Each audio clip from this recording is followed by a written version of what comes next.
Friends అందరికీ నమస్కారం. ఇప్పుడిప్పుడు వచ్చిన ఒక బ్రేకింగ్ అప్డేట్ అయితే గనుక తెలుసుకుందాం. వీడియో స్కిప్ చేయకుండా పూర్తిగా చూడండి. అప్పుడే కంప్లీట్ ఇన్ఫర్మేషన్ అయితే అర్థమవుతుంది.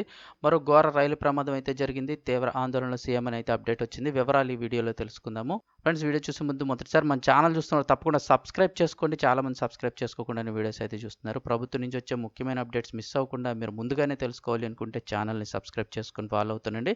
అలాగే వీడియోని ఒక లైక్ చేయడం మర్చిపోకండి. నేను చేసే ప్రతి అప్డేట్ కూడా సబ్స్క్రైబ్ చేసుకోవడం వల్ల మీరు ముందుగానే తెలుసుకోవచ్చు. ఇంకా వివరాల్లోకి అయితే వెళ్ళిపోదాము. నాంపల్లిలో పట్టాలు తప్పిన చార్మినార్ ఎక్స్ప్రెస్. వివరాలు చూసుకున్నట్లయితే హైదరాబాద్ నాంపల్లిలో చార్మినార్ ఎక్స్ప్రెస్ అయితే కనుక పట్టాలు తప్పింది. నాంపల్లిలోని ప్లాట్ఫామ్ను చార్మినార్ ఎక్స్ప్రెస్ ఢీకొట్టింది.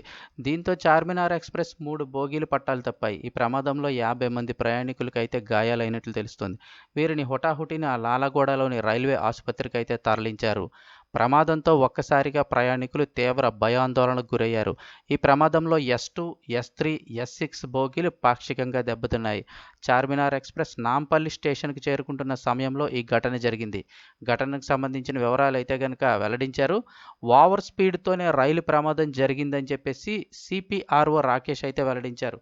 రైలు ప్రమాదంపై పూర్తి స్థాయిలో ప్రస్తుతం విచారణ జరుపుతున్నట్లు ఆయన అయితే వెల్లడించారు.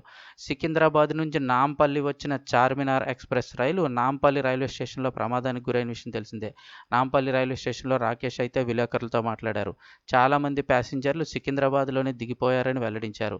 రైలు ప్రమాదంలో 6గురికి స్వల్ప గాయాలైనట్లయితే స్పష్టం చేశారు. ఎవరికీ ప్రమాద తీవ్రత లేదని తెలిపారు. చాలామంది సికింద్రాబాద్ రైల్వే స్టేషన్లోనే దిగిపోవడంతో పెను ప్రమాదం తప్పిందని అయితే చెప్తున్నారు. ఈ ప్రమాదంలో S2, S3, S6 బోగీలు పట్టాలు తప్పాయని పేర్కొన్నారు. గాయపడిన 6గురు ప్యాసింజర్లను కూడా లాలగూడ రైల్వే ఆసుపత్రికి అయితే తరలించి చికిత్స అందిస్తున్నామన్నారు. వీలైనంత త్వరగా బోగీలను తొలగించే ప్రయత్నం చేస్తున్నట్లు పేర్కొన్నారు.